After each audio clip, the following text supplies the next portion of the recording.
Armed attack at Dallas ICE facility leaves multiple dead. Shooter apprehended.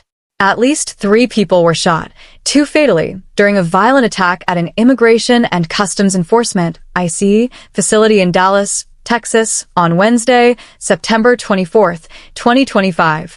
The suspected gunman, identified as 29-year-old Joshua John, died of a self-inflicted gunshot wound shortly after the incident.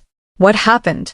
The shooting occurred just as ICE officers were transferring detainees into the facility through an entrance known as a sally port. The gunfire began when the port was open, allowing the attacker to fire both at the facility and at the law enforcement van carrying detainees. All 3 victims shot were detainees, 2 died, and 1 was injured. No law enforcement officers were harmed. The attacker reportedly took position from a rooftop near the facility to execute the assault. Motive, evidence, and investigation. The FBI is treating the event as a targeted attack on ICE. Investigators discovered anti-ICE messaging inscribed on bullet casings found near the scene, suggesting political or ideological motivation. While authorities have yet to confirm a full motive, Homeland Security officials suggest the attacker may have planned the assault, even observing daily operations at the facility to time his actions. The Dallas ICE facility had previously been subject to threats. Just a month earlier, a credible bomb threat prompted heightened security.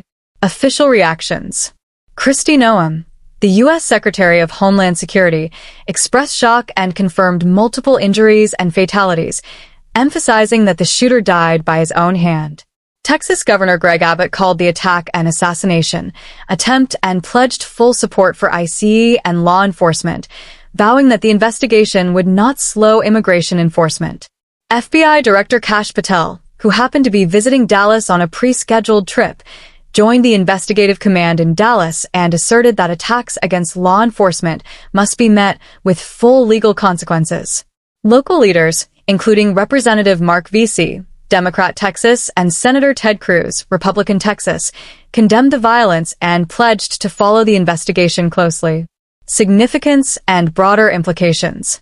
This incident raises concerns about the vulnerability of immigration enforcement facilities and the potential for politically motivated violence targeting federal agents and detainees. The fact that anti-ICE messaging was involved strongly suggests that this was not random, but ideologically driven. In the context of increasing tensions over immigration policy in the U.S., the attack underscores risks faced by ICE personnel as well as detainees during operations. It may prompt review of security protocols at detention facilities nationwide, especially regarding transfer operations, port entrances, surveillance, and rooftop exposure. Timeline: Dallas ICE facility shooting, September 24, 2025. 6:40 a.m. Central Daylight Time. The shooter, later identified as Joshua John, opens fire from a rooftop onto the U.S. Immigration and Customs Enforcement (ICE) field office and the Sally Port area. Shortly after, the shooter fires indiscriminately at the facility and at a van transporting detainees waiting in the Sally Port. 3 ICE detainees inside the van are struck by bullets. Around same time, emergency response activated, law enforcement, ambulances, and tactical teams converge on the site. Local police and federal agencies coordinate. After the shooting, the shooter is found dead from a self-inflicted gunshot wound. Immediately after, the Department of Homeland Security issues a press release. 3 detainees shot, 1 deceased, 2 in critical condition. In the wake, the FBI treats the incident as a targeted attack on ICE. Officials and political leaders condemn the attack, vow to increase security, and investigate motives and possible networks.